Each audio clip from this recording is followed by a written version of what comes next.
अस्सलामुअलैकुम, बोल न्यूज़ में खुश आमदीद। मैं हूँ शर्जील अरशद। मैं हूँ अनविशा सलीम। हेडलाइंस आपने जानी। बुलेटिन का बाकायदा आगाज करते हुए सबसे पहले आपको बताएं कि मुशावरत मुकम्मल हो गई। वफाकी आईनी अदालत के लिए चीफ जस्टिस का इंतखाब कर लिया गया। सदर मुमलिकत और वज़ीर आज़म ने बाहमी मुशावरत से जस्टिस अमीनुद्दीन खान को आईनी अदालत का चीफ जस्टिस मुकर्रर करने की मंजूरी दे दी। सदर मुमलिकत और वज़ीर आज़म की मुशावरत के बाद वज़ारत कानून ने जस्टिस अमीनुद्दीन खान की तैनाती की समरी सदर हाउस को अरसाल कर दी है। जस्टिस अमीनुद्दीन खान की आईनी अदालत के चीफ जस्टिस तैनाती का नोटिफिकेशन जारी कर दिया गया। आज ऐवान सदर में हल्फ उठाएंगे। जस्टिस अमीनुद्दीन खान आईनी अदालत के पहले चीफ जस्टिस होंगे। वो 26वीं तरमीम के तहत बनने वाले आईनी बेंच के सरबराह थे।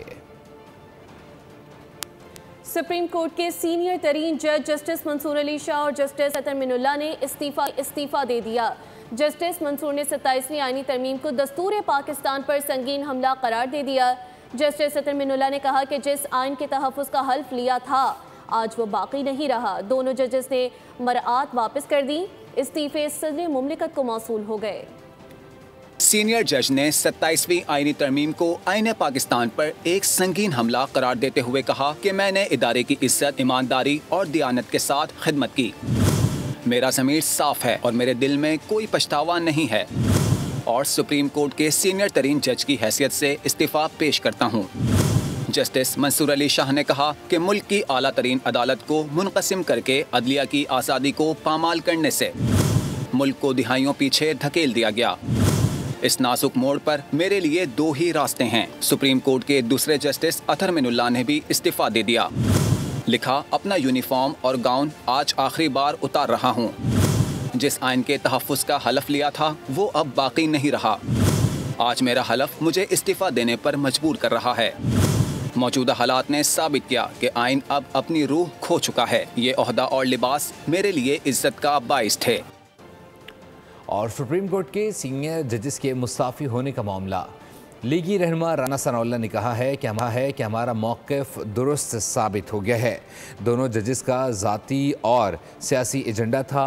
दोनों जजेस के ख़त सियासी तकरीर है। जजेस ने किस तरह कहा कि 27वीं आईनी तरमीम आइन पर हमला है। सुप्रीम कोर्ट जज बनकर सियासी तकरीरें की जाएँ, इससे बड़ी बदकिस्मती नहीं हो सकती। वज़ीर इत्तलात पंजाब अज़वा बुखारी ने कहा कि मुनसिफ़ का कलम कानून और आइन की अमानत होता है, लोगों का नहीं।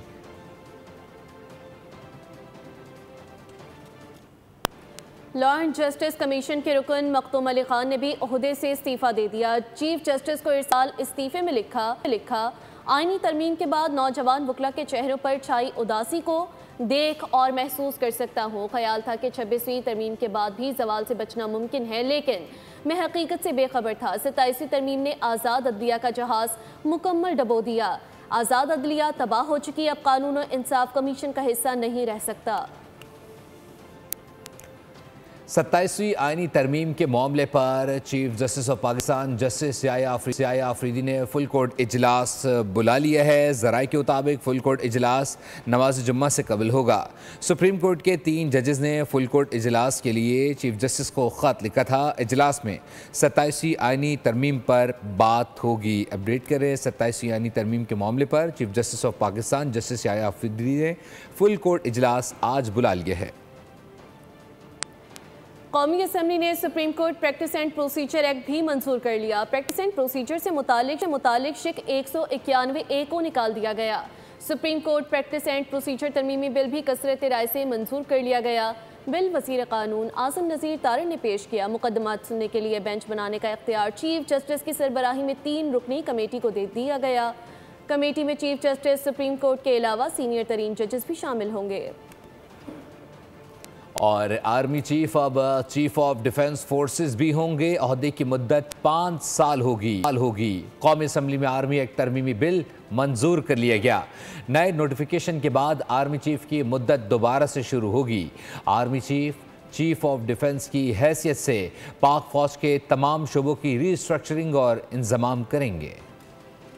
आर्मी एक्ट तरमीमी बिल के अहम नुकात सामने आ गए। एक्ट के मुताबिक कमांडर नेशनल स्ट्रेटेजिक कमांड बतौर जनरल पाकिस्तान आर्मी में अपनी खिदमात सर अंजाम देंगे। वतन के मुताबिक सेक्शन बी में हुकूमत का लफ्ज तब्दील करके आर्मी चीफ की सिफारिश पर तकर्रुर कर दिया गया।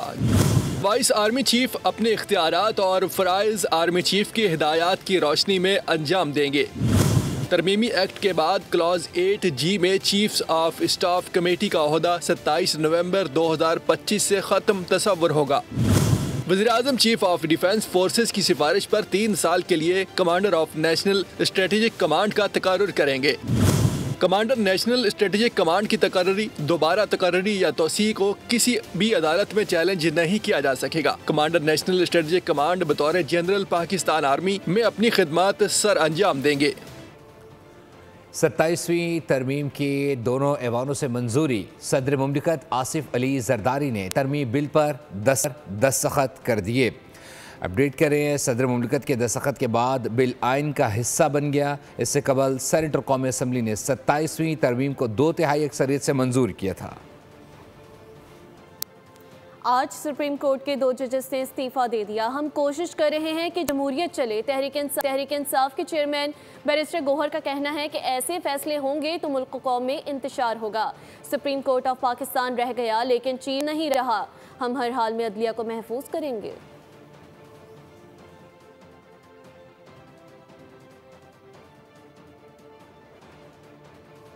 आखिरकार तरमीम आइन का हिस्सा बना, और जब वो आइन का हिस्सा बना तो आपने देखा सुप्रीम कोर्ट के 2 जज साहिबान, जिनको हमेशा से अच्छे अल्फाज में याद किया जाता था, दोनों ने इस्तीफ़ा दिया। पाकिस्तान में ज़ाती मुफादात के लिए जब भी आप फैसले करेंगे, इससे मुल्क और कौम में इंतशार होगा। इससे अदलिया पहले से जो मुश्किलात की शिकार थी, उस अदलिया बराए नाम रह गई है। सुप्रीम कोर्ट का पहले सुप्रीम कोर्ट ऑफ पाकिस्तान रहने दिया गया, लेकिन चीफ जस्टिस ऑफ पाकिस्तान ख़त्म हुआ। सब्सक्राइब करें और बेल दबाएं ताकि कोई खबर रह न जाए।